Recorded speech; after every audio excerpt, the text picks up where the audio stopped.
President Trump broke his silence on the three-ring circus the Democrats have turned the SCOTUS nomination hearing into.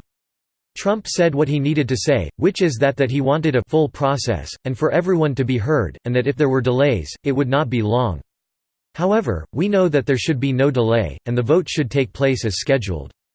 Period. Washington Examiner President Trump said Monday that he believes Supreme Court Justice nominee Brett Kavanaugh's nomination is not in danger, despite an allegation that he sexually assaulted a young woman at a high school party in the 1980s. "We want to go through a full process, and hear everybody out," the president told reporters Monday. "If it takes a little delay, it'll take a little delay. Shouldn't be much delay. I'm sure it will work out very well," Christine Blasey Ford told The Washington Post on the record Sunday about an alleged incident between herself and Kavanaugh during a high school party in the early 1980s. Ford claimed Kavanaugh held her on her back on a bed during a house party in Maryland. She accused Kavanaugh of groping her and said he tried to undress her. She said she was able to escape only after a friend jumped on them. Trump said Kavanaugh is "one of the great intellects and one of the finest people" and does not even have a blemish on his record. The allegations immediately caused Democrats and some Republican senators to call for an investigation, or public testimony from both Ford and Kavanaugh, before having a final vote on his confirmation.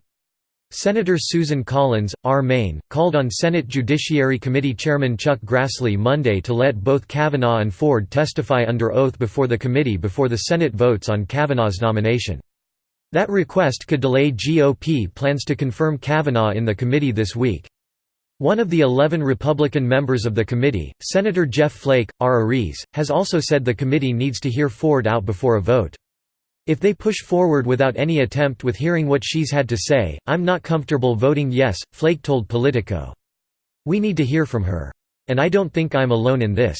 Meanwhile, Senate Democrats are asking that this week's Judiciary Committee vote on Kavanaugh's nomination be withdrawn.